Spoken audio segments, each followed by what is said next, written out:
We're either close to or over 1 million people wanting to go. Donald Trump had a bad night in Tulsa, Oklahoma. Over 1 million people requested tickets. Over 1 million people. 1 million ticket requests. Nearly 1 million tickets. His campaign was expecting tens of thousands of people, maybe 100,000 people, to show up. What are you going to do with all these people that literally could be hundreds of thousands of people? They were anticipating a major outdoor rally where Trump would speak to zillions of people.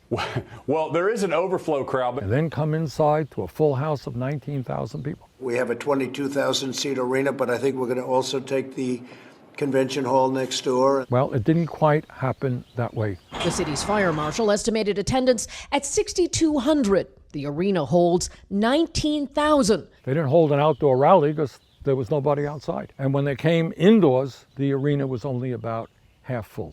So what happened? Even Donald Trump's supporters in Oklahoma understand that Trump's view on the COVID-19 virus is not only absurd, it is extraordinarily dangerous. So I said to my people, slow the testing down, please.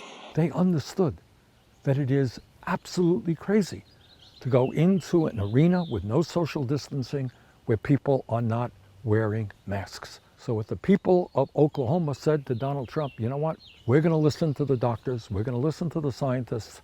We're not going to listen to you because we don't want to get sick and we don't want to spread the virus and we don't want to die. That's issue number one. Issue number two is maybe even deeper. And that is maybe even in a state like Oklahoma, a very conservative state, where Trump won in 2016 by over 30 points, that even in Oklahoma, maybe people are catching on that Donald Trump is not just a pathological liar, not just a racist or a sexist or a homophobe or a xenophobe or a religious bigot, that he is a fraud. That he goes around the country saying he stands for the working class of this country, when of course, it is the opposite that is true. He stands with his friends in the billionaire class.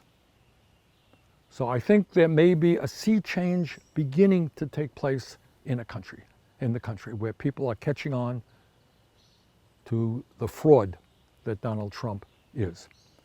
So as we go forward, our job is to put our foot on the pedal, to make sure that we do everything possible to see that Trump is not reelected president.